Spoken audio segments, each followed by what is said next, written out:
Welcome to Home Services Radio. Stone Payton here with you this afternoon. Home Services Radio, of course, is brought to us by Jim. Today, you're in for a real treat. We're going to get a chance to visit with the president and vice president of Greathouse Home Services, Candice and Justin Greathouse. Welcome to the show, gang. Hey, thank you for having us. Well, we are delighted to have you on the show. So if one of you could sort of give us a primer, mission, purpose, what are you guys out there trying to do for folks? So basically, we're a home service exterior cleaning company. So we do pressure washing, window cleaning, that sort of a thing. But we definitely try and give a level of service that people haven't seen before, something we noticed in our area, at least specifically with people we've had interactions with, is the expectation is people aren't going to show up. They're not going to follow up. They're not going to answer their phone. They're not going to call you back. And it's just the norm was horrible customer service, and the norm was really just letting people down. And so we really wanted to blow people away with experiencing just a different type of company and seeing what's kind of out there as far as real companies go across the country. And I have to say, Jim has been a huge part of that.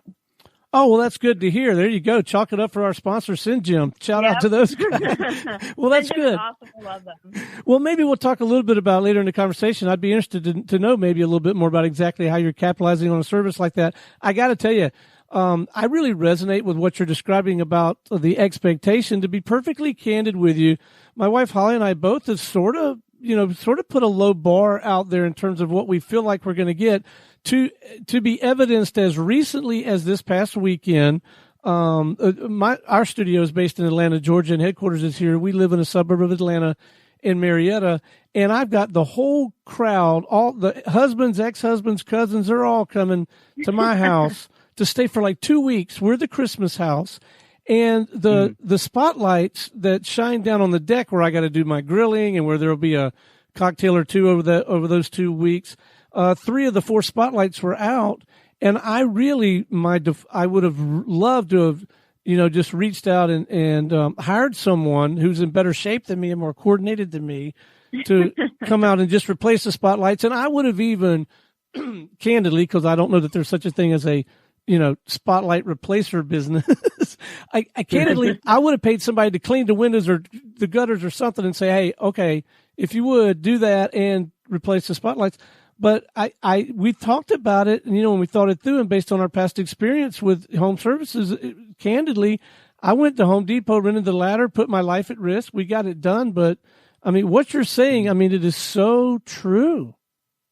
Yeah, and I actually have a good story about that. If you have a couple minutes, of why I got involved in the business. Because, absolutely, please. My husband. Let my husband tell you kind of why he got started, why he started the business, and then I'll go into kind of why I got involved. Great. So to start the business, really, so back when Bitcoin was going insane, 2016 end time, I believe it was, but I had the typical FOMO. I had all of these friends who were making all this money with Bitcoin. So, of course, I talked to Candice a little bit, and she didn't agree, but I did it anyway, that we do the smart investment thing, and we take out a giant loan to invest in Bitcoin. And so we did that, and obviously we didn't make any of our money back.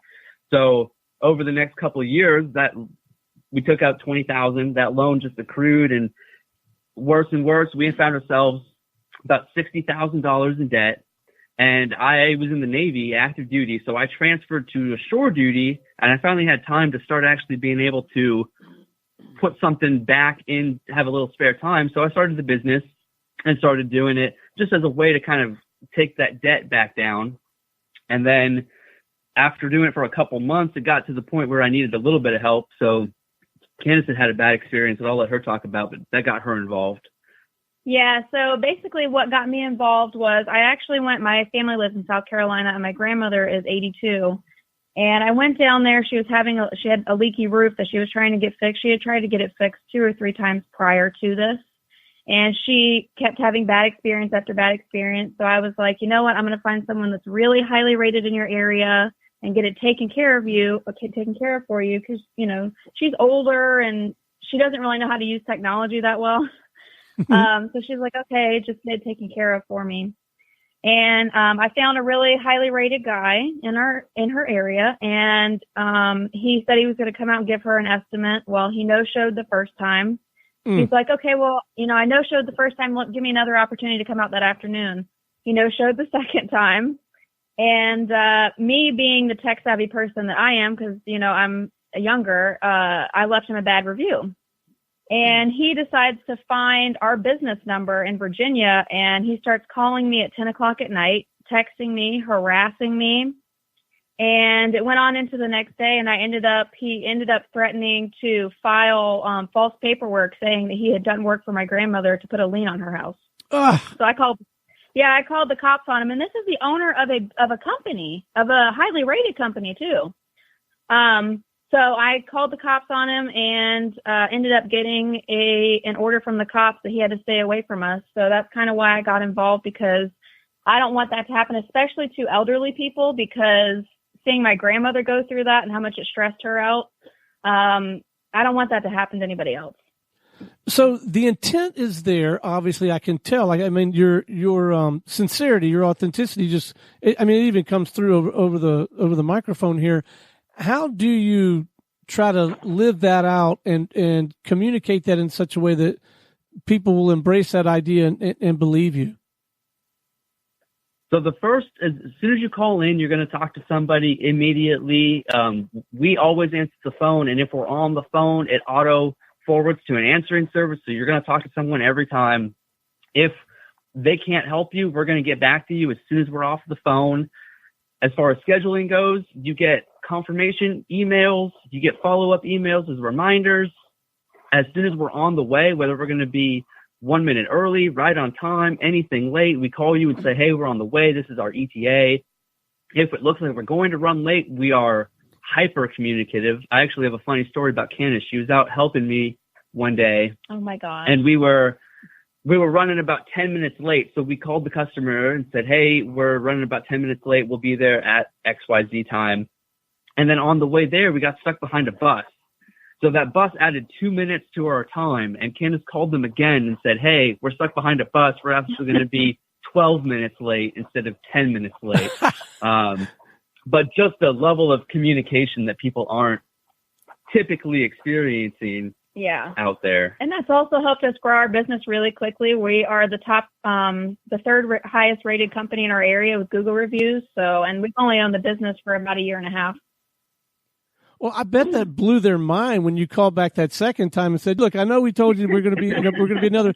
I've never, ever, never, ever had that kind of communication from any type of home services company. I bet that really does set you guys apart.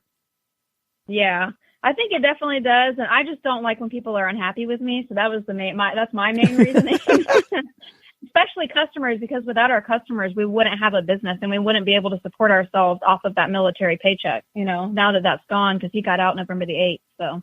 And then the back end too, we've got follow-ups where it sends emails and it makes sure that they're happy with everything. And every couple of months it checks in. But to touch on the Send Jim, we send out a thank you card. We have year-long follow-up sequences. So they're getting stuff from us. If they spend over a certain amount, they're getting brownies. If they spend over a really large amount, they're getting brownies and cookies and pecans and all sorts of stuff in the mail just to kind of follow up and keep touch. So the core business that you guys are in is the exterior cleaning. You come and tell me a little bit about the actual services. So we do pressure washing, which is everything from roof cleaning, house washing to decks and concrete. We do gutter cleaning and minor maintenance. We don't replace gutters or anything like that, but if your gutters are drooping or they have a leak, we'll take care of that for you. We do window cleaning, and then during this time of year, we do Christmas lights. That's been our biggest season, and we did not expect Christmas lights to go as it's gone this year, but we've grown beyond where we were even capable of really handling with Christmas lights this year. Wow, what a very creative idea. So this is the time of year that, people are going to spend time and money and energy on that. And so, tell me how that works. So do I I have all these Christmas lights and I have you install them, or walk me through that part. So we did a little bit of that for people, especially customers that we've had for a while or older customers. Mm-hmm. But most of what we do is the people call us and they don't really have any idea of what they want. So we come out and we meet with them and we take pictures, and then we come back home and we Photoshop the pictures to make it look like night. And we put light on the house and the trees and the bushes, and we send over a comprehensive estimate with us providing the lights and custom making everything so they can get an idea of what they're getting beforehand. And then we come out and we custom make this whole light display for your house with the roofs and the gutter lines and the bushes and the trees and everything. Wow. Maybe you are where you are. I think in my neighborhood, you'd make a killing. Wow. That's really cool. We try and go above and beyond what our customers would expect normally, because especially the mock-ups, we've gotten a lot of good feedback from the mock-ups that we provided because it gave them an idea of what to expect prior to us even coming out and doing the work. So did you have to go out and learn how to do the mock-up thing, or did you team up with somebody who was good with graphics? What a neat idea. So before the Navy, years and years ago, maybe 10, 12 years ago, I was actually a photographer. And so I got pretty good with using Photoshop at that point. And so it's been something that I actually got out of it because I was losing my passion for it. And it was something I loved doing. I didn't want to lose what I loved doing because it was my job. So I stopped doing it professionally and I just dabbled with it and have fun with Photoshop still. So the opportunity to kind of cross over that passion and still use it for our business was a really good fit. Yeah. All right. Now you're both second generation entrepreneurs. If I got that right? Yep. Yes, that is correct. Yeah. Tell us a little bit about your background, because I have to believe that, that your parents instilled in you some of this value system of wanting to set yourself apart and genuinely serve people above and beyond what, the more mediocre providers were doing. Tell us a little bit about that background. Yeah, so my dad actually owned a painting company when I was growing up, and my mom ran the office, and I always said, that's not going to be me, and then I ended up doing the same exact thing. Not in painting, obviously, in the exterior cleaning field, but I still, I ended up running the office and taking on the customer service side of things like my mom did. So I definitely learned a lot from watching them, and they weren't, I wouldn't say that they were the ideal service company, not like I would say that we are, because we're much more communicative with our customers. And I think that's why their business ended up failing, is because they didn't have that sort of follow-up that you need and, really, really taking good care of your customers like they deserve. And then my parents own a window cleaning company out in the Seattle area still. They're on about year 16. So that was kind of why I went into the window cleaning and pressure washing, is because I worked for them for years before I joined the Navy and everything. And that's kind of what I knew how to do. And when we first started, we went straight off of their business model. In your free time, you hand out flyers, you treat your customers well, and you just kind of, that follow up. They sort of hit a plateau where they failed to scale by not implementing technology. And Candice and I got lucky that one of the Facebook groups that we were in, we had some recommended podcasts, and we ended up finding a community of people that really have helped us grow and learn from their mistakes as well. But my parents definitely gave me that entrepreneur spirit and the start. And our whole first year in business was based solely off of kind of their exact model. Nice. All right. So tell me a little bit more about this community. You have found a group of sort of like-minded people who are willing to share best practices and help each other think through some of the more challenging aspects of this kind of business? Definitely. So we're in a few different communities, one of which is the Growth Vault. There's a lot of good information there, and it's one of the free communities that anyone can join, and people for the most part are very helpful. And then we're recently, for about 6 months now, we're in a coaching community called AGS Conquer. And that's a paid community, but you get industry leading experts of all the different industries from around the country as coaches and mentors. And that's been our biggest jump in our business, is getting involved with those people. And they've really helped us kind of get our message out there and define ourselves.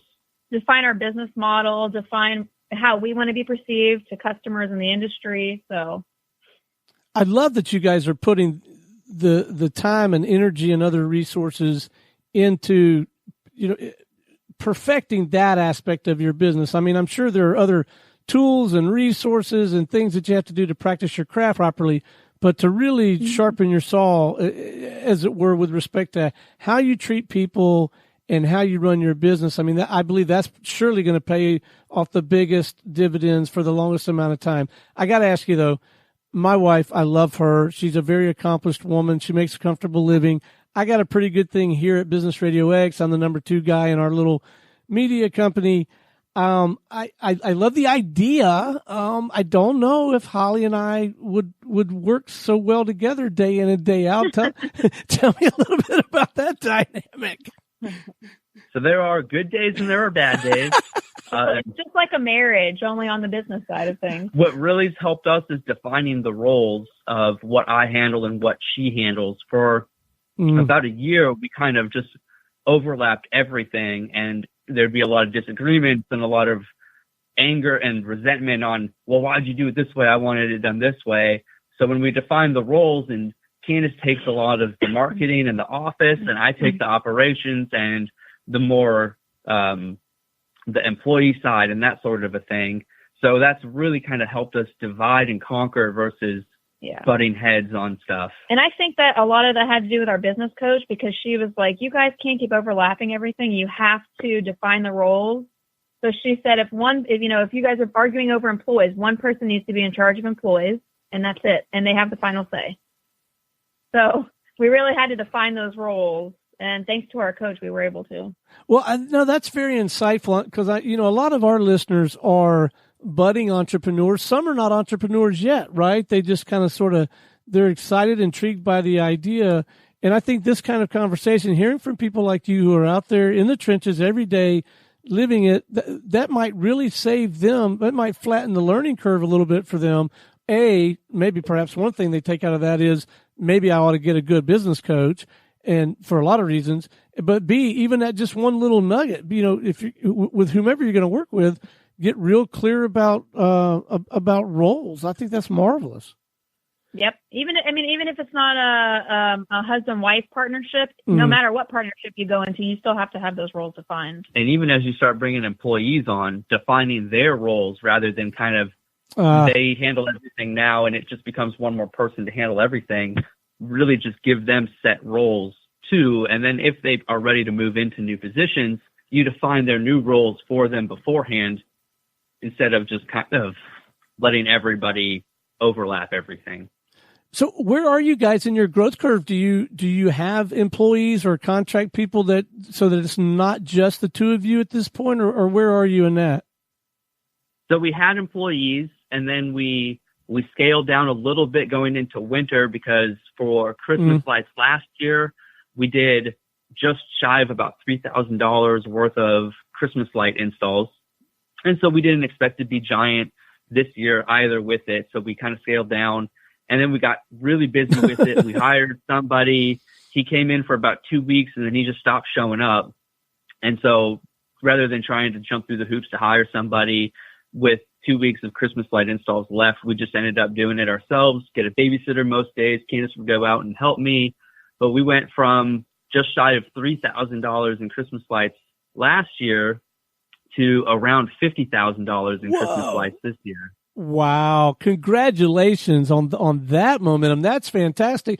But it does sound to me like, perhaps going into next year at some point, you're going to have to make a decision. But my guess is you're going to make the decision to continue growing. And if you do, one of the things you're going to have to get good at is recruiting people. Maybe they're not where you are mentally with respect to this level of service and expectations, but maybe they're coachable and you can get them there, right? You're going to have to figure that you're going to have to crack that code. Yes, sir. That's our biggest focus. And we do intend, we're shooting for the last 2 weeks of February. We're actually going to shut down the business. We want to hire on 6 new techs and train them for the last 2 weeks in February with no jobs on the books, to really get them up to speed for those 2 weeks. It's a 10-day training plan, and then hit the spring really hard with 3 trucks out running and 6 guys. Our coach is also going to be helping us as far as employees go, because that's the biggest pain point for any service company is employees. Right. And I think one thing that you really have to think about is how you can't think about how can they help me grow my business. You have to think about how can I help them grow as a person? Because when we started this business, it was all about me. How can they help me grow my business? And you really have to think about that person, because especially with the new generation, they want to know that they're making a difference, and they want to know that you care about them as an employee. So simple things such as paying for a community, a local college class for them, or just holding company events once a month where you guys go out and do fun things, and, taking them and their wife out to dinner, or them and their husband out to dinner. Just little stuff like that. It really lets them know that you appreciate them and all that they're doing to help you grow your company. And those little things, like you say, they're not really little when they understand the motivation and the intent behind them. Those things are huge, right? Yep. Little expense, big impact. Yeah, well said, well said. So I wouldn't ever, I don't think, want to exclude anyone whom I believe I could serve in this regard and whom I believe would be good for the business. And I wonder, though, if maybe you'll want to put a little extra energy in looking for people transitioning out from the military. Have you put any thought in maybe doing that? We have. We've made some connections with VA actually to kind of help us get some transitioning military members, especially ones that are having a hard time finding another job on the outside.